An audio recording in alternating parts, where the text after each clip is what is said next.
Guys, welcome to the talk. Today, I'm going to be talking about 12 things I wish I knew when I started working in making games and making UI games.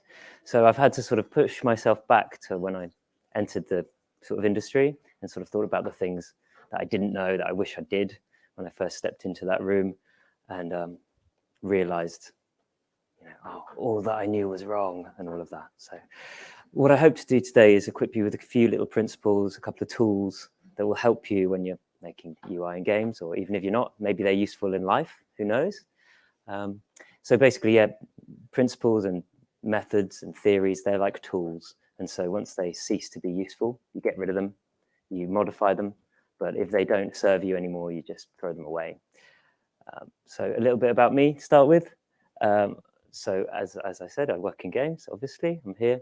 But it wasn't always that way. I studied art, interactive art, using sensors and things to trigger movement in sculptures and whatnot. And I worked in video and did some promotion for films, making websites, mini games for movies.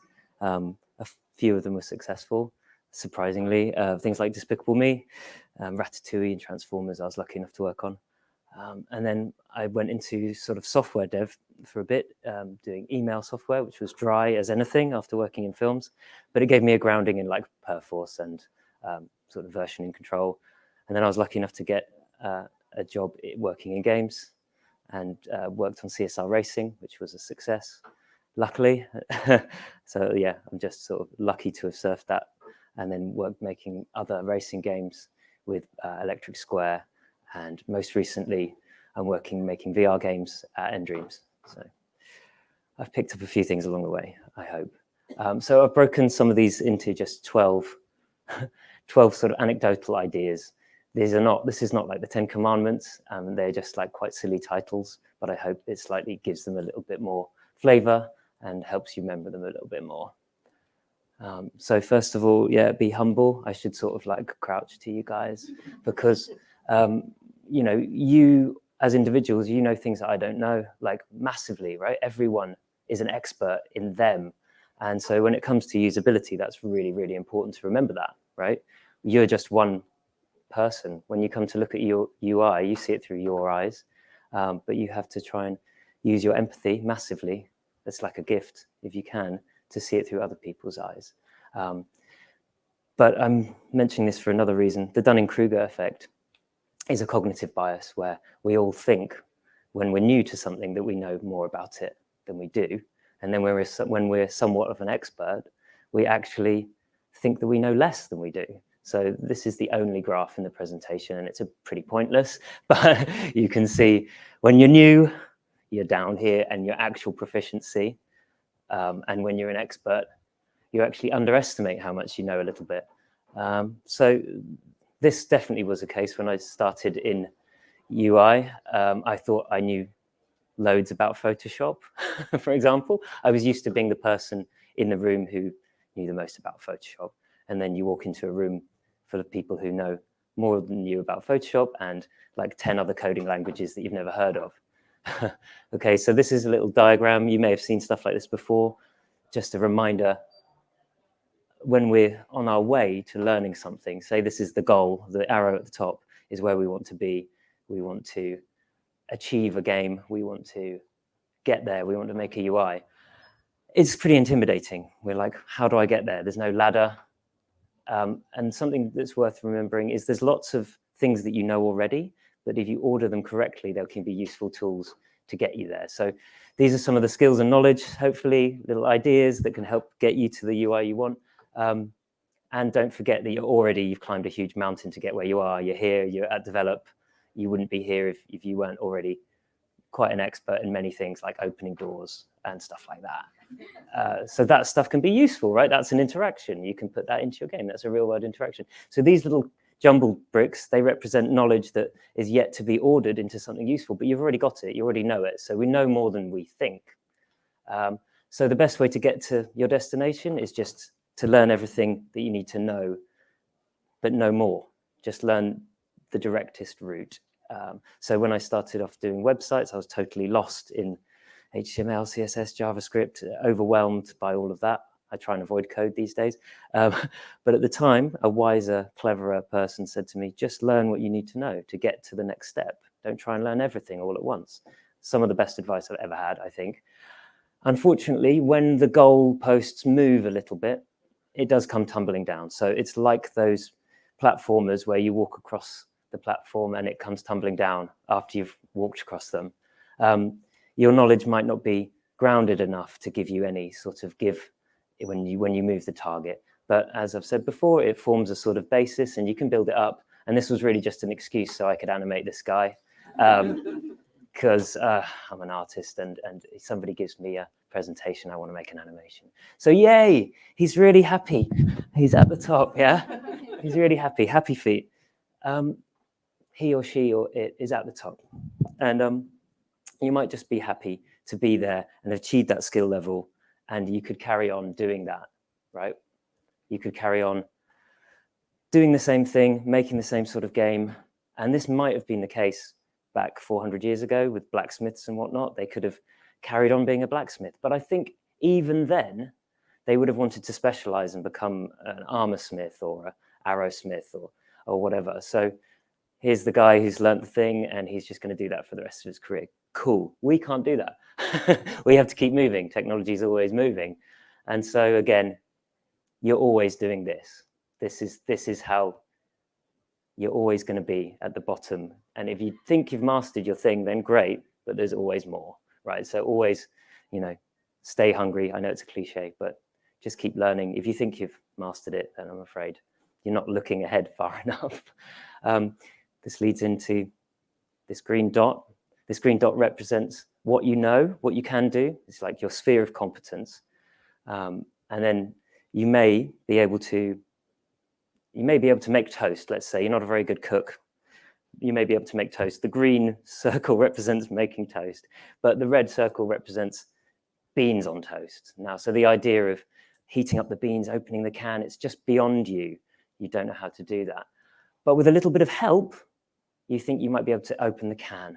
And so with a little bit of help, that zone is called the zone of proximal development. It's a thing in teaching, but it's really useful for games. It's basically like the fatui or the tutorial. You teach people with just enough novelty that you're pushing them out of their sphere of competence. If they're in that sort of bit that they know, it can become boring. If you just drop them into chaos, then it's overwhelming. So you give them a little helping hand, and then before they know it, they can make beans on toast and they feel great. That's a huge positive release for everyone, and they can see themselves growing. What you don't want to tell them is that actually they've got so much more to know, right? Nobody really wants to know that, but that is the truth, right? We're never going to know everything, and there's actually loads of stuff that's unknowable. The good news is there's loads of random facts that you know across the whole sphere of knowledge. Little things like, the name of a boat that set sail in like 1588 or something, right? It seems totally random. You might know the name of a cloud in Latin. It's totally random. Then one day, you may find that it links up, and knowing that little bit of Latin just gives you that epiphany, like, oh, okay, like the cloud. So these like nice little gems of knowledge link up, and it's important to know that, because I don't think there's any such thing as sort of irrelevant information. I mean, it's good to be focused, but also have loads of random interests and loads of random knowledge, because it will one day all link up, and it'll give you a more holistic view. Socrates, because you've got to quote the Greeks, said on this is him just about to drink poison because he was corrupting the youth, and he decided he would prefer to just drink poison. So Plato wrote that he'd actually said that, yeah, he is wise because he knows that he knows nothing. The oracle had said he's the wisest, Socrates is the wisest Athenian. And he'd gone, well, I don't know anything. Actually, nobody knows anything, but I'm the wisest because I know that I know nothing. So just remember that. And that is number one. Not the rest. The rest of them aren't that long, but that is number one. So be humble. Be like Socrates if you can. Number two, it's been said a lot in UI stuff. Don't reinvent the wheel. It's called the principle of least astonishment, or POLAR, or something. You like that? POLAR? It's called many things, but you will know this probably if you've done UI, UX. You don't want to do anything that's too surprising to your user. They press a button. If it takes them where they want to go or where they expect to go, then great. If you press a button and you end up somewhere you didn't expect to go, then that's a sort of nasty surprise. And suddenly you have to reassess your mental model of how the thing works. And nobody likes to feel stupid. So a famous American, he wasn't actually called Mark Twain at all. He's called Samuel, but that was his pen name. So he said that there was no such thing as original ideas. We just put them in a kaleidoscope and turn the kaleidoscope around. It's a hard thing for artists to hear, but because we've sort of put originality up on a pedestal and gone, yeah, it's original, therefore it's good. This guy, Steve Jobs. I can go back to that if anybody wants to check out. So obviously Picasso said that, Steve Jobs quoted him. Steve Jobs stole stuff. Picasso probably stole that quote as well. This ties in, don't reinvent the wheel. It ties in with a law of UX called Jacob's Law. It's named after Jacob Nielsen, who's a UX sort of heavy hitter. He runs a company called Nielsen and Norman, with Dom Norman, who's another really heavy hitter in the UX community. He's sort of the Norman Door is named after him. If you read his book, The Design of Everyday Things, it's really nice. He's a really lovely guy. So Jacob's Law, back to Jacob's Law, it basically says that you're going to be using other people's websites more than the one you're designing. So for games, I would say that people are going to be using other games more than your game. So you better make your game act a bit like theirs. Otherwise, you're going to surprise people. So these are the top, very small, top websites in the world as of a couple of months ago. Google. Google got to where it is at number one by not breaking conventions, by sort of following a lot of user conventions. It's so big now, it can create those user conventions. But you best just piggyback upon sort of design best practice that most people already use. So copy Facebook, why not? Not entirely, because that would be Facebook. I'd extend Jacob's Law to being most people use the world already. So what I mean by this is we know how doors work, right? So if you can build that interaction into your game, you're not going to surprise anyone. You can piggyback upon existing interactions that people already know how to use. So how much novelty is too much novelty? How much sort of familiarity is too much?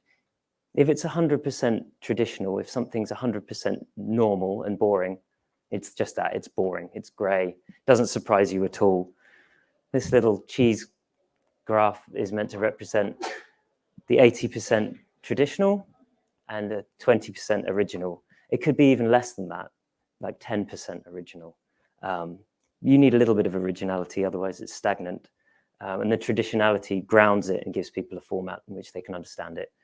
If you produced like a piece of music that was 100% original, people wouldn't understand it as a piece of music. They would just hear it as noise until maybe 100 years after you're dead. And then they go, well, he was a genius, but you're dead. So don't do that.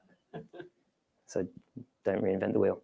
Number 3, make a map. So this means a couple of things.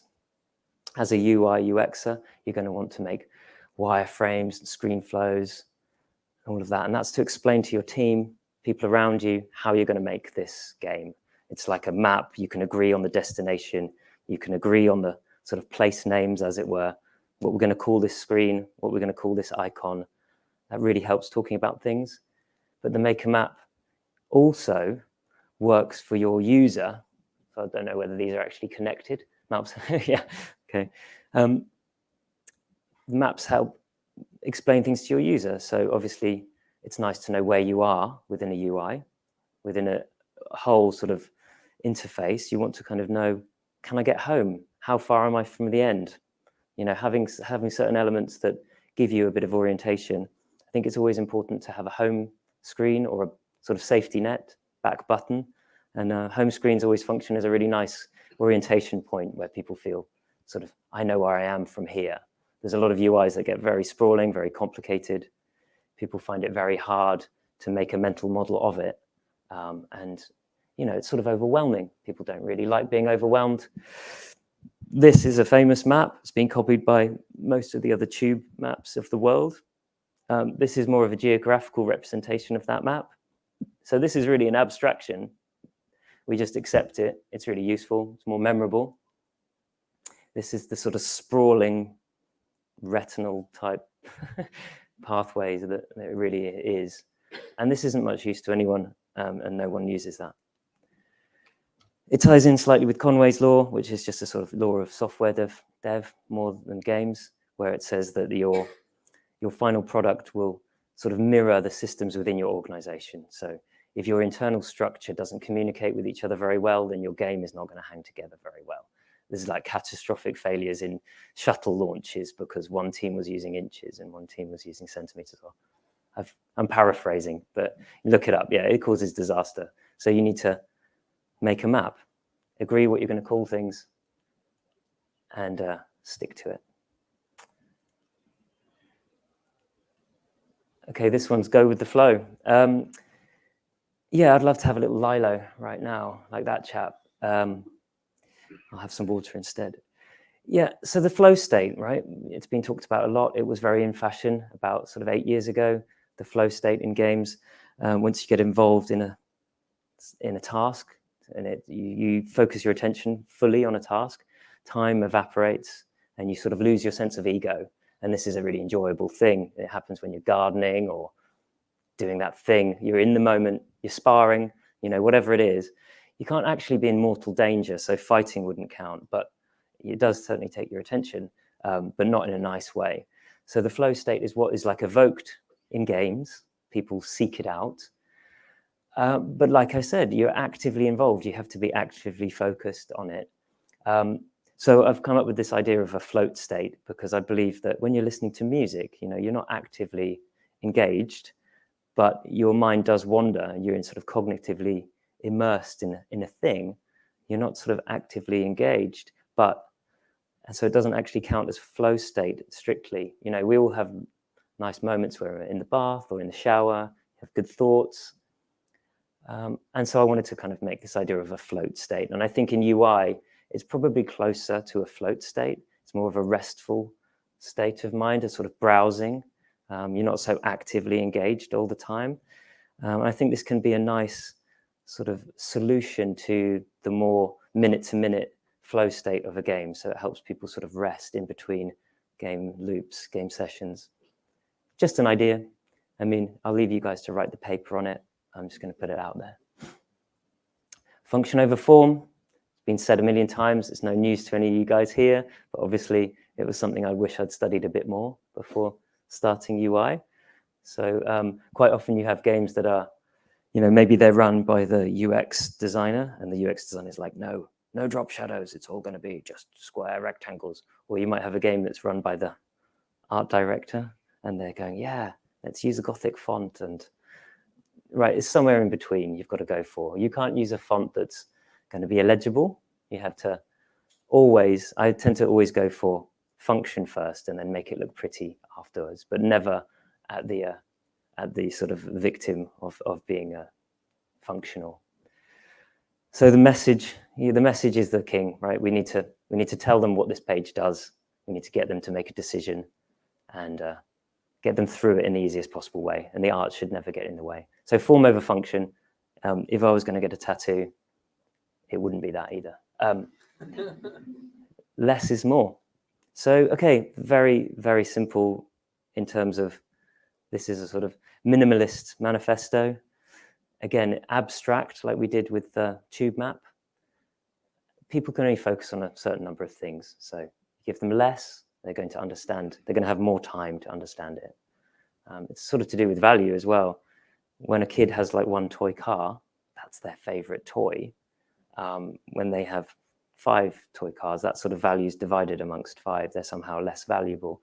So in that way, don't overwhelm people really with the UI if you want them to be able to use it. I think it is used sometimes intentionally to slightly overwhelm people. We see it in sort of retail, put loads of things in front of people and it sort of overloads them and they're forced to make a decision. So yeah, there was this idea in the 20th century of like, people love choice. Let's give them more than one washing up liquid. That's great. but I'd say anything more than about 5 choices is too many. People get a bit anxious after about 3, really. So they don't actually need 50 different washing up liquids, but I think in retail it's used to sort of overwhelm people. They get to the top of their buffer, the cognitive load sort of overruns, and they're just like, oh, that one I saw in an advert. So that way, that's how advertising works. You just go back to sort of muscle memory. Oh, I saw that one on TV, it must be safe. Okay. So it's part of the dark patterns. But yeah, keep it simple. But that's like always been said, right? Since the 50s, when they were designing jets. You want to keep it simple. You want to keep it as minimal as possible. Only add complexity where necessary. So another paper written in the 50s by this guy called George Miller. He said, you can remember up to about 7 things, plus or minus 2. This isn't quite true for what we're doing, because in his test, he was getting people to actively try and remember things. Okay, actively, like here's 7 things, remember them, I'm going to test you in 5 minutes. In the UI, we don't want to make people think, you know, in the words of Steve Krug, you've probably read the book, or like me, you've just read the title of the book. It's all you need to know. Yeah, don't make me think. So I'd say, yeah, no more than about 3 things to hold in your short-term memory. If you've got more, then you break it into manageable chunks. Like if I'm telling you my phone number, I won't tell you it is the one long string. I'll break it into sort of 3 bits. Number 7, user method. Again, this is not going to be a massive surprise to anyone, but UI is not strictly artistic inspiration. You know, traditionally an artist might go for weeks with writer's block, sort of artistic block, and then suddenly they stub their toe. They've got that idea for that amazing piece. We can't rely on that. It needs to be more methodological. Method? Anyway, I'll forget about that word. You know what I mean. So, I mean, my rough idea here is the same as any other sort of art. You're going to gather information, you're going to research your audience, you might make personas. And I'd suggest, yeah, after wireframes and clickable prototypes and all of that, you test it, you iterate. When you're experimenting with shape and color, do that all separately. Keep it as separate as possible so people can sort of critique it individually, and then it helps rather than sort of combining it all too early. And then obviously get to the end and you rinse and repeat. There's a lot of iteration in UI. That's probably not a surprise to any of you guys. If you've worked in UI in games, you normally, if you've got time, you do it and you do it again, you test it and you do it again. Depends how data-driven your model is. They might want to test what that is, if that button's better as red or blue or green, and send it in front of a test audience. But I'm not exactly a massive fan of data-driven design because it sort of occludes your intuition. So all your sort of gathered knowledge from just people and graphic design, it sort of says, look, we're just going to use loads of data. I appreciate that it's hot, guys. I'm going to speed it up. So like I was saying, data sort of says, look, use the data. Even if it looks awful, the data says, make it look like this. This may be familiar to some of you guys from Star Wars. For those of you who haven't seen it or need a reminder, Luke Skywalker, the hero, is trying to destroy an evil spaceship full of baddies. And all the other pilots are using this targeting computer. It's not really working out well for them. But it looks really exact. It's great. You know, it's got all the guides and the rulers and the grid, but they're just not nailing it. And Luke puts the targeting computer away and they're all like, Luke, are you okay? And he has a voice in his head that goes, use the force, Luke. And he's not actually going mad. He's using his like inner voice, right? His intuition. He might be going mad, but anyway, it works out. And he manages to destroy the evil spaceship. Yay. The reason why I bring this up and I talk about UI is because we have all these tools, these wonderful rulers, alignment tools, grids, and they're awesome. They're really, really useful. But they're computer accurate. They're accurate to numbers and pixels. We don't really see the world that way. This is a little excerpt from a abstract on Netflix. talking about typography. These two letters appear the same height until you actually overlay them, and you realize that the C is actually taller. So our perception is full of little things like this, and I've got a couple of these clips. The S is not symmetrical. The middle bar is actually wider than the top bars. If you ever come to draw an S and you keep it the same width all the way through, it looks awful, and you can't figure out why. You're like, I'm using the guides. It's all the same width. It should look right. Our brain doesn't perceive it right at that point. The T is quite interesting, because although they look the same width, the descender, or whatever it's called, the stem, is actually not the same width as the crossbar. So yeah, do watch that if you get a chance. It's still on Netflix. So this is alignment by area. This little man, this little character, is aligned by area, just using Photoshop's alignment tool. And these ones are aligned by perception. I just sort of guessed at it. Aligned them by their head, really. But that's kind of how you'd want them, right? I'd feel this one's more correct and this one looks wrong. So there's a lot of occasions where you're better off just using your perception. We are designing for people, after all, not computers. So the one aligned by Photoshop is factually correct, but doesn't really help us. So counterpoint that with use science. There's been a lot of research by psychologists and AI people looking into computer vision and things like that. And we can look at that research and sort of read the top line. Gutenberg diagram, I don't think it's strictly science. It's something figured out in the age of print. It's this idea that your eye moves down the page, at least in countries where we read left to right. Your eye sort of cascades down the page. The eye movement's called a saccade. There you go, there's some random knowledge for you. So it's quite good. You can write a title at the top. Any line you put halfway will actually catch the eye, and it will roll along it a bit like a marble rally. Dunk, deek. Point and line and planes and things like that will catch the eye. And then it leaves this nice space down the bottom for your sort of primary action or your call to action. You see it a lot in movie posters, and I guess that's where my grounding comes from in a lot of my work. When people are actually looking for information on a page, their eyes will move slightly differently. They scan and they run down the left-hand margin and do these quick darting things. But yeah, our eyes don't really move. When we're reading a word, our eye will actually sort of jump to the end and then back and then go in the middle. We think we read like this, but we don't. We're not computers. So I'm just going to rattle through these, but yeah, worth familiarizing yourself with behavioral psychology. Lots of mean experiments on animals where they train them to tap levers when certain light shows.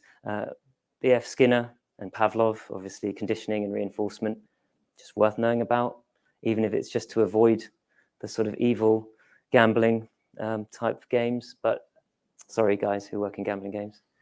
They use a lot of these techniques to promote addiction, but it's just worth knowing about.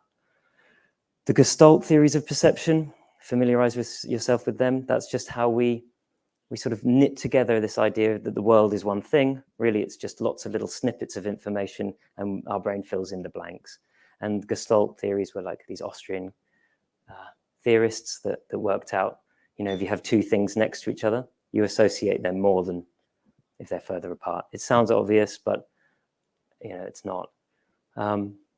If you squint, you may be able to see something in there. There's a prize for anyone who can see it. It's a cow or a dog. You get 2 lemons. Yeah, I think it's the scale I've made it, but it's meant to be a Dalmatian. It ties in a little bit with the squint test, which is just a really old school way of testing your UI. Just squinted it through your eyelashes, and if you can't see it, then you've probably not done a good enough job. Cognitive biases, again, just familiarize yourself with all of them. There's a huge list of them. Cognitive biases are just errors in our perception. We're all prone to them. We all sort of fall for these things, and most primates do, it turns out. So have a little look. A lot of them are used slightly coercively, like I said, in sort of retail games. So again, even if you just want to try and avoid them or see them in yourselves, the Dunning-Kruger effect that we mentioned earlier, at the beginning, that's a cognitive bias. Anchoring, I'll move on from these science ones pretty soon, but anchoring is used in sort of menu design when you go into a restaurant and you go, all right, that one's £5, that one's £5, that one's £5, that one's £11. Oh, that one's too expensive. I'll go for the £5 one. They haven't used anchoring very well. If you go into a restaurant and you go £11, £11, £11, £11, that one's £53. The £11 sounds really good value, right? So that by putting a piece of stimulus in there, it doesn't have to be the first thing they see. It's a form of priming, so it would help if it is the first thing they see. It sets your bar, your sort of value standards for everything else you see after that. It's why in supermarkets, when you go in, there's vegetables and fruit and flowers. It primes you to have a positive experience, because biophilia, it's a kind of a cognitive bias. We like green stuff. We like fruit. Haha.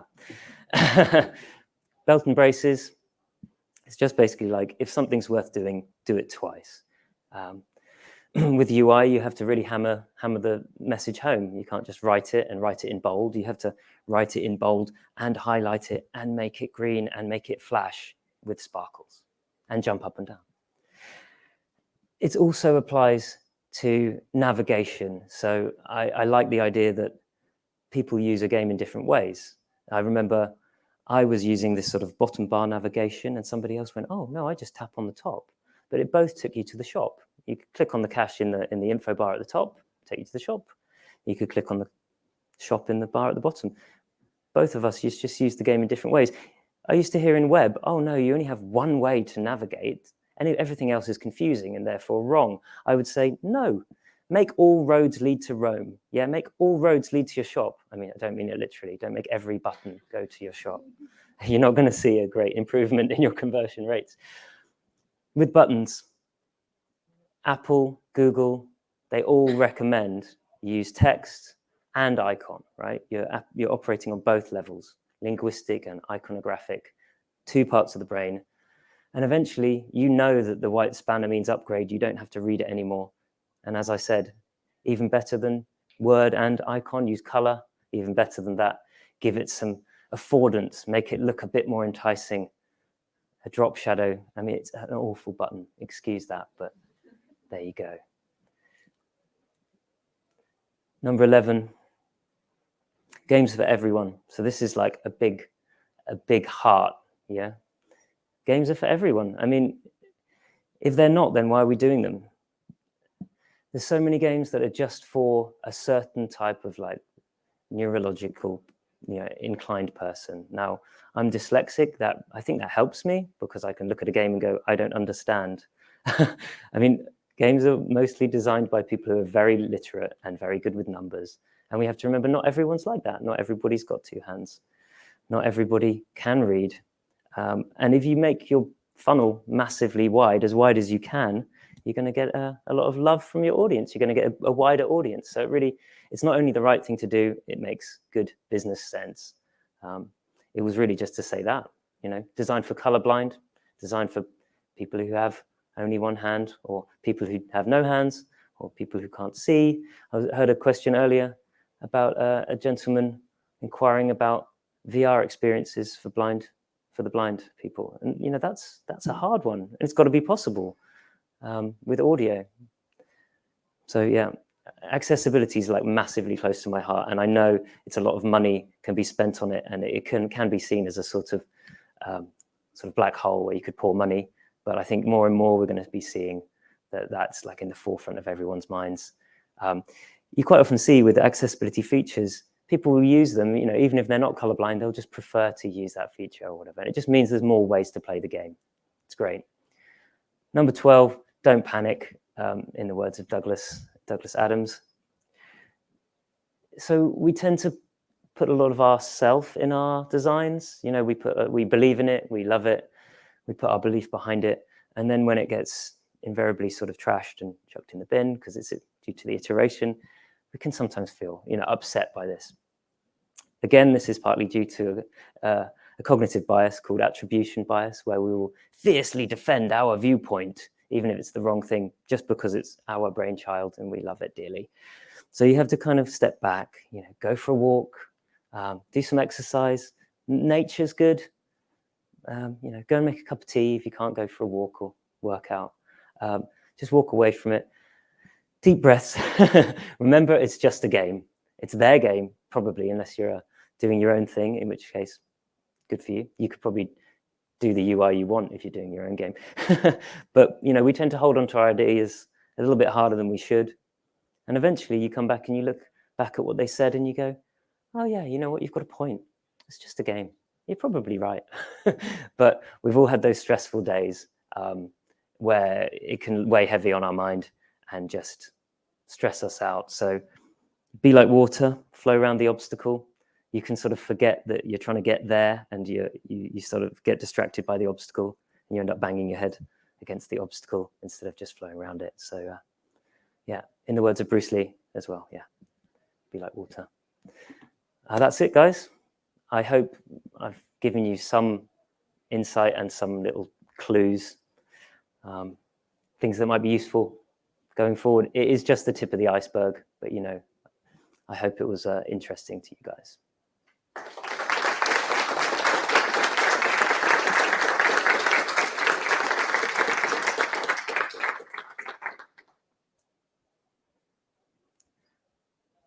So I think they're going to do questions, but they just got to wait till the mic is, if anybody's got any questions, or you can talk to me after. Hey. Hello? Hi. Yeah, thanks so much for that. That was great. How do you see the kind of shift from 2D to 3D through technologies like AR, VR affect the kind of paradigms that you've spoken about? Oh, cool, yeah. Well, I think you can rely even more on real world type reactions. So we've all used, interaction in real life, like turning on a tap or pulling a lever. In VR, it's obviously closer to that. You can use actual sort of haptic and, you use the same motion. So it's closer to that. There's definitely right now, you're right, a lot of the UI you see in VR is 2D in a 3D environment. And when you make UI that's fully 3D, it's kind of more in the game space and it's less considered UI. But then you still need menus and you still need that sort of thing. There are rare games where they'll build it into a more experiential type way. And that's nice to gamify the UI like that. Space Pirate Trainer, you shoot the UI to interact with it, which is lovely because it teaches you how to use the gun as well as interacting with the UI. So no, I do like that sort of stuff, more experimental. I think when it comes down to just ease of use, you don't want to surprise people too much. So they might find it easier if it just works and looks a little bit like their phone iOS because they've used that a billion times. So again, just piggyback on, there's sometimes value in just piggybacking on convention. Don't reinvent the wheel.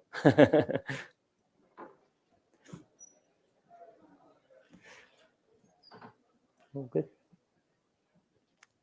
All right. Have a lovely day.